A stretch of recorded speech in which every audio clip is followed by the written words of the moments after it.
ان کا کیا نعرہ ہے, کیا ویژن ہے؟ ریاست کے ساتھ کھڑے ہو جائیں, ریاست کی اتباع کریں. کیا ہے, کیا ریاست؟ واٹ دا ہیل آف ریاست؟ ریاست کیا چیز ہے؟ ریاست تو بنیادی طور پر ریاست کے تو 4 ستون ہوتے ہیں. کس کے ساتھ کھڑا ہونا ہم نے؟ میڈیا کے ساتھ کھڑا ہونا ہے, فوج کے ساتھ کھڑا ہونا ہے, عدلیہ کے ساتھ کھڑا ہونا ہے, کس کے ساتھ کھڑا ہونا ہے؟ مقننہ کے ساتھ کھڑا ہونا ہے, کس کے ساتھ کھڑا ہونا ہم نے؟ اب بتائیں تو صحیح, تو چاروں آپس میں لڑ رہے ہیں. مقننہ بھی اس وقت ایک دوسرے کے ساتھ دست و گریباں ہیں, دیکھ لیں کیا ہو رہا ہے پارلیمنٹ کے اندر, کیا ہو رہا ہے عدلیہ میں, دیکھیں کیا ہو رہا ہے. عدلیہ ایک دوسرے کے ساتھ لڑ رہے ہیں, وہاں ایک دوسرے کے گریبان پکڑے جا رہے ہیں. فوج کے اندر آپ دیکھ رہے ہیں کسی کو کورٹ مارشل کیا جا رہا ہے, کسی کو لٹکایا جا رہا ہے, کسی کو بدعنوان کہا جا رہا ہے, کسی کو کچھ کہا رہا ہے. عجیب تماشے لگے ہوئے ہیں سیاستدانوں کے اندر, وہ عجیب اٹھا پٹکتی. تو کس کے ساتھ کھڑے ہوئے ہیں بھائی؟ ہمیں یہ بتائے نا, کوئی پاکستان کو بتانے والا ہے کہ کھڑے کس کے ساتھ, کون سی ریاست؟ ریاست کی تو تعریف ہی غلط کی جاتی ہے. ریاست تو در حقیقت میں ریاست کے 4 ستون ہوتے ہیں. یہ 4 ستون مل کے ریاست کی حفاظت کرتے ہیں. یہ اصل میں ریاست ہوتی ہے, اور ریاست کے مالک اصل عوام ہوتے ہیں. ہمارے یہاں تو مسلسل جھوٹ بولا جاتا ہے کہ ریاست کے ساتھ کھڑے ہو جاؤ. یعنی اگر آپ نے سپہ سالار کے ساتھ کھڑا ہونا ہے تو ریاست کے ساتھ کھڑا ہو. کہ سپہ سالار کی, اگر آپ سپہ سالار ایک شخص ہے, ایک واحد شخص کی بات کر رہا ہوں میں, پوری فوج کی بات نہیں کر رہا. اگر سپہ سالار ہے, انسان ہے بھائی, وہ انسان ہے. خطا تو مطلب کیا کہتے ہیں, فرشتوں کے علاوہ تو انبیاء سے بھی ہوئی ہے, خطا اس سے بھی ہو سکتی ہے. کہا تو تھا نا, آرمی چیف نے خود کیا کہا تھا, سپہ سالار نے خود کہا تھا کہ غلطیاں ہوتی ہیں, سب سے ہو جاتی ہیں.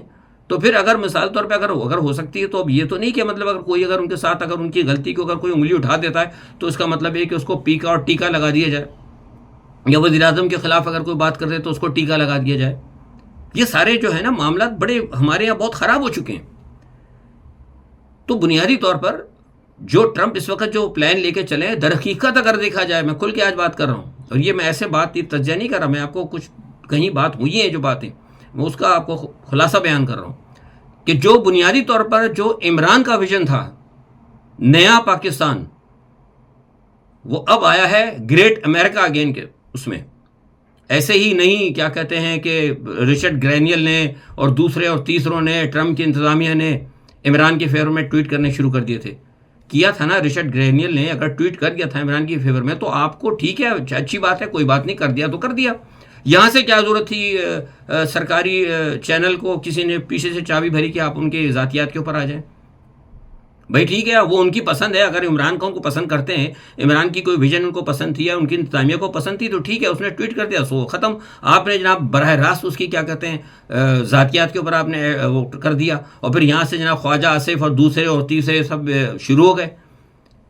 ہم بار بار کہہ رہے تھے کہ یہ کام آپ نہ کریں, اس کا آپ جو ذاتی طور پہ جو حرکتیں کر رہے ہیں, کسی کے بھی کہنے پہ کر رہے ہیں, کوئی بھی, آئی ڈونٹ نو, مجھے نہیں پتا کس کے کہنے پہ کر رہے ہیں, جس کے کہنے بھی کر رہے ہیں, جس کو خوش کرنے کے لیے آپ کہہ رہے ہیں, اس کی مصیبتیں جو ہے ریاست کو بھگتنی پڑے گی, ریاست پاکستان کو بھگتنی پڑے گی.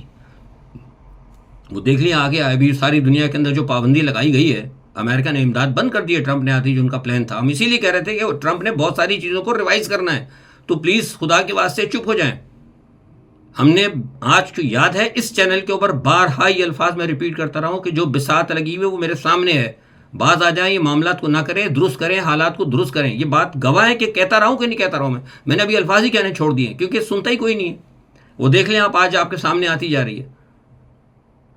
ایک ہفتے پہلے میں نے کہہ دیا تھا کہ کچھ لوگوں پر پابندیاں بھی ہوں گی, ان کی فیملیز پر بھی پابندیاں ہوں گی, کیونکہ بہت سارے لوگوں نے پاکستان کے اندر جو سارے سرمایہ دار, سارے ہیرا پھیریاں جو کہ اپنی بیویوں, اپنے بیٹوں, بچوں کے نام پہ کر رکھے, ان کی فیملی کا پورا ڈیٹا جمع کیا جا رہا ہے. پریشانی کس کے لیے ہوں گی؟ پاکستان ابھی تو لگی ہے نا, سارے ملکوں پہ امداد پابندی لگی ہے, اسرائیل اور ایجپٹ کے علاوہ پاکستان بھی اس میں شامل ہے. تو اب وہ ان کو تو باقاعدہ ہو سکتا ہے آہستہ آہستہ چھوڑ دیا, لیکن پاکستان کو نہیں چھوڑیں گے. میں آپ کو بتا رہا ہوں کیونکہ جس کی آپ نے اتباع کی تھی, آنکھیں بند کر کے بائیڈن کی جو آپ نے بات مانگی تھی, وہ بائیڈن جاتے آتے جو ہے ٹرمپ کے لیے ٹرمپ انتظامیہ کے لیے راستہ کھول گیا آپ کے میزائل پروگرام پر پابندی لگا کر. اور اب جو ہے آپ پھر مسلسل اس کو دوبارہ صحیح کرنے کے بجائے آپ پھر وہ جو ہے ہیومن رائٹ کی وائلیشنز کی یہاں پہ کر رہے ہیں بین الاقوامی, یا اپنے پی کا قانون جو بنا دیا بنیادی حقوق سے متصادم ہے. یہ تو اور آپ کے لیے پاکستان کے لیے ایف آئی آر کاٹنے کا وہ بجے گا, ایک ریزن بنے گا, اس کا وجہ بنے گی اس کی. تو کیا ضرورت ہے آپ کو ایسے کام کرنے کی؟ ابھی بھی آپ حالات کو درست کریں, لیکن میں یہ دیکھ رہا ہوں کہ حالات کو درست نہیں کر رہے, اور ہمارے سیاستدانوں کا کوئی بابا آدم ہی نہیں ڈالا ہے.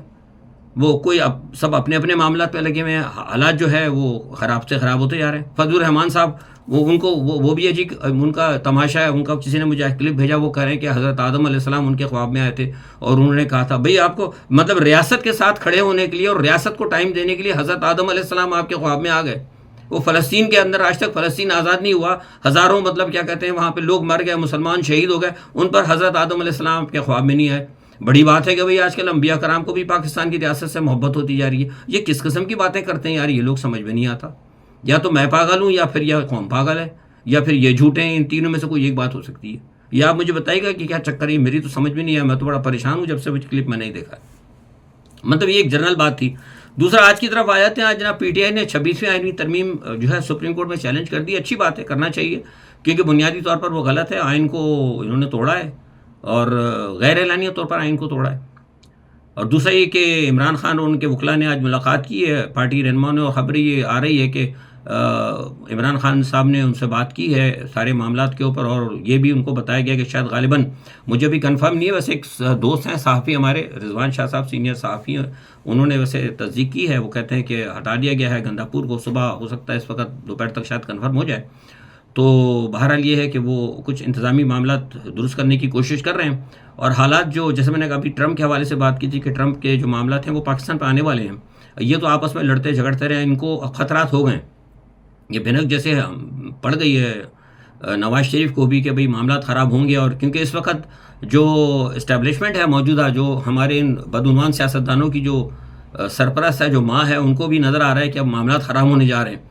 تو ان کو اپنی پڑی بھی ہے، تو ان دونوں سیاستدانوں کو بھی اپنی پڑی. تو اب یہ سوچ رہے ہیں کہ جلدی سے آپس میں مل بیٹھ کر کوئی بات چیت کریں، کچھ معاملات کو درست کرنے کی کوشش کریں کہ اگر ان کے اوپر پڑتی ہے کوئی افتاد تو یہ کس طرح کیسے نپٹیں گے. کیونکہ نظر تو نہیں آتا کہ اب اسٹیبلشمنٹ ان کا ساتھ دے گی. اگر کوئی بہت بڑی افتاد گری آ کر پاکستان پر تو اسٹیبلشمنٹ پھر ان کا ساتھ نہیں دینے والی ہے، یہ میں بتا دوں آپ کو. کیونکہ جو اسٹیبلشمنٹ کی ماں تھی نا اصل میں امریکن ڈیپ اسٹیٹ، وہ تو خود اس وقت تباہی کے اوپر آ گئی ہے. تو اس وقت یہ ہے کہ پھر وہ سب کو اپنی اپنی پڑی ہوگی. تو یہ آپس میں اب سوچ رہے ہیں کہ براہ راست پیپلز پارٹی والے اور نواز شریف والے کہ آپس میں بیٹھ کے معاملات کو درست کریں. کس طریقے سے کرتے ہیں، کیا کریں، اکٹھے ہوں کیا کریں. کیونکہ عمران خان کا جن تو بوتل سے باہر نکل کے آ گیا ہے، وہ تو رکنے کا نام نہیں لے رہا. اور دوسری جانب یہ ہے کہ عدالتوں کے اندر بحران، جیسے میں نے پہلے کہا تھا کہ شدید ترین ہوتا جا رہا ہے. جسٹس منصور علی شاہ جو ہے وہ اکڑ گئے ہیں 26ویں آئینی ترمیم پر. بالکل صحیح اکڑے ہیں، بالکل میں کہتا ہوں ان کو اکڑنا چاہیے. میں ان کے اس بات کے اوپر حمایت کرتا ہوں کیونکہ وہ آئین اور قانون کے لیے کھڑے ہوئے ہیں. وہ آئین اور قانون اور دستور کی بالادستی کے لیے لڑ رہے ہیں. وہ انہوں نے فوری طور پر جناب انٹرا کوڈ بنا دیا تھا، وہ بھی انہوں نے اس کو اعتراض کر دیا جسٹس منصور نے. اب وہ بات ان کی صحیح ہے کہ کس طریقے سے آپ ججوں کو جو ہے وہ کر رہے ہیں، لا تعلق کر رہے ہیں سارے معاملات سے، ججوں کے اختیارات کو اب چھین رہے ہیں. آپ نے 26ویں آئینی ترمیم جو کہ مکمل طور پر غیر آئینی ہے، جس کا کوئی آئینی اور قانونی طور پر جس کا کوئی جواز نہیں بنتا، آپ نے اس کے تحت آپ نے ججوں کے اختیارات بھی چھیننے شروع کر دیے ہیں. تو یہ جو ہے صورتحال میں سمجھتا ہوں کہ ٹھیک تو نہیں ہے. اس سے تو ملک جو ہے مزید پریشانی کا شکار ہوگا. جیسے میں نے کل بھی کہا تھا، کسی کے ساتھ بات کی تھی کہ بنیادی طور پر ہوتا یہ ہے کہ ریاستوں کے اندر جب حالات خراب ہوتے ہیں تو فوری طور پر دیکھا جاتا ہے کہ اندر کے حالات کو درست کیا جاتا ہے. کیونکہ سیاسی حالات جب ملک کے اندر کے صحیح ہوتے ہیں نا تو پھر آپ ساری پوزیشنز کے اوپر قابو پا سکتے ہیں. لیکن میں تو یہاں الٹ دیکھ رہا ہوں. وہ ابھی پی کا قانون بنا ہی ہے میرے خیال سے ابھی دونوں پارلیمنٹ کے ایوانوں سے منظور بھی نہیں ہوا. وہ محترمہ مریم نواز صاحبہ کی توہین کے اوپر لوگوں کی گرفتاریاں بھی شروع ہو گئیں. بتائیے آپ. اب ہوتا یہ تھا کہ توہین رسالت کا بھی قانون غلط استعمال ہو رہا تھا. جو افسوس کی بات یہ ہے کہ وہاں پہ لوگ جس سے دشمنی ہوتی تھی کہتے تھے جناب ہم نے دیکھا اس نے قرآن شریف کو جلایا، اس نے کیا کہتے ہیں فلانی چیز کی بے حرمتی کر دی. اب یہاں یہ ہوگا، یہ جو پی کا اور ٹی کا آپ نے بنا دیا، وہ جو ہے نا ذاتی دشمنی میں ایک دوسرے کو ٹیکا لگائیں گے. وہ کہہ دیں گے جناب کوئی بھی کسی کے نام سے کوئی پمفلٹ چھاپ دے گا پاکستان میں، کیا گلی گلی کے اندر پریس لگے ہوئے، آپ کوئی بھی 2-4 پمفلٹ چھاپ کے لگا دیں، بولتے ہیں لو جی یہ تو کیا کہتے ہیں حامد میر صاحب جو ہے نا صحافی، یا حامد میر صاحب نے پمفلٹ چھاپ دیا جناب وہ کیا کہتے ہیں عاصم منیر کے خلاف. لو جی وہ فلانے صاحب جو ہے اپنا کیا کہتے ہیں کسی صحافی نے وہ مریم نواز کے خلاف چھاپ دیا، وہ زرداری کے خلاف چھاپ دیا، وہ کسی نے کوئی چھوٹے سے ٹکر وکر احباب. مطلب یہ کیا، یہ تو ذاتیات کے اوپر سارے معاملات استعمال ہو جائیں گے. ہمارے ملک کو تو ہوتا ہی یہی ہے. ہر چیز کو غلط طریقے سے استعمال کیا جاتا ہے. اول تو یہ قانونی نہیں بننا چاہیے، بنیادی حقوق کے خلاف ہے. اگر بن گیا ہے تو پھر آپ کو سوچنا چاہیے کہ کس معاشرے کے اندر بننا ہے، کس معاشرے کے اندر آپ یہ قانون بنا رہے ہیں، جس معاشرے کے اندر لوگ صرف 5,000 روپے کی خاطر جھوٹا قرآن اٹھانے کے لیے تیار ہو جاتے ہیں سٹی کورٹ کے اندر. میں نے خود دیکھا ہے، میرے سامنے کی بات ہے، ثبوت بھی میرے پاس موجود ہے، اٹھانے والے بھی موجود ہیں اور جنہوں نے اعتراف بھی کیا ہے. تو ایسے معاشرے کے اندر اس قسم کے قوانین جو ہے نا وہ نہیں ہونا چاہیے. یہ بہت خطرناک بات ہے. ہمارا معاشرہ انتہائی تباہی کی طرف جا رہا ہے. ابھی بھی وقت ہے، اگر سدھر جائیں تو شاید ہو سکتا ہے کہ معاملات درست ہو جائیں، ورنہ مجھے لگتا ہے کہ شاید داستان بھی نہ ہوگی داستانوں میں. آج کے لیے اتنا ہی. اپنا بہت خیال رکھیے گا. اللہ حافظ.